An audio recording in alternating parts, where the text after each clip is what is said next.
Hello everyone, welcome back to my mini blog. ওই দিনকার তোমরা সাথে ব্লগটা এদিকেই শেষ করছিলাম এগ রোল বানানি দিয়ে। আর এগ রোলটা ছিল mutton egg roll, mutton liver egg roll, এরপরে গলুটি কাবাবের রোল। আমরা নিয়েছিলাম মাটন গলুটি কাবাবের রোল। আমি ফার্স্ট টাইম খাইতেছিলাম, অনেক সময় আগে ট্রাই করছে, বাট আমি তা রাস্তাঘাটে বেশি একটা খাইতে চাই না মাটন জাতীয় জিনিস, বাট এত টেস্টি আসিল।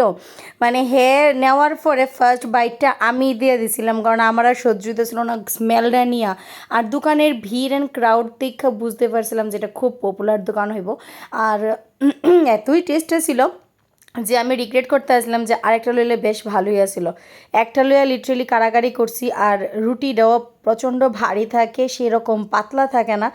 যাই হোক, তারপরে ব্লাউজের দোকানের মাঝখানে দাঁড়ায় এগরোল খাইতেছিলাম। তারপরে যা যা কিনার আসছিল মোটামুটি ম্যাচিং করে কিনলাম। রাত্র প্রায় 10টা বাজে আমি গড়িয়াহাট থেকে আইলাম। আর বেচারা ব্যাগ, কান্দের ব্যাগ তো পুরা ফুল, তোমরা বুঝতেই পারতেছো কী হারে শপিং করছি। দেন বাড়িতে আইতে চিকেন বিরিয়ানি নিয়ে আইলাম। বাড়ির ঘরের সামনে চিকেন বিরিয়ানির দোকান, তো বিরিয়ানি দিয়েই ডিনারটা করলাম। নেক্সট মর্নিং ঘুমের থেকে উঠে রান্নাবান্না করে নিলাম, ডাল ভাজি, তারপরে শাপলা দিয়ে চিংড়ি মাছ দিয়ে বানাইছিলাম, যেটা আমি নিজের থেকে বানাইছিলাম রসুন ফোড়ন দিয়ে। আর আসলে চিংড়ি মাছের মালাইকারি।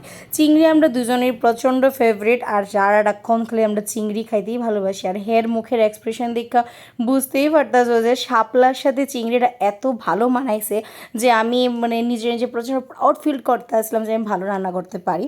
নামলো বৃষ্টি, বৃষ্টি লেগে আবার শপিংয়ে যেতে পারলাম না, মনটা খারাপ করে ঘরেই বয়ে আসলাম। চলো টাটা।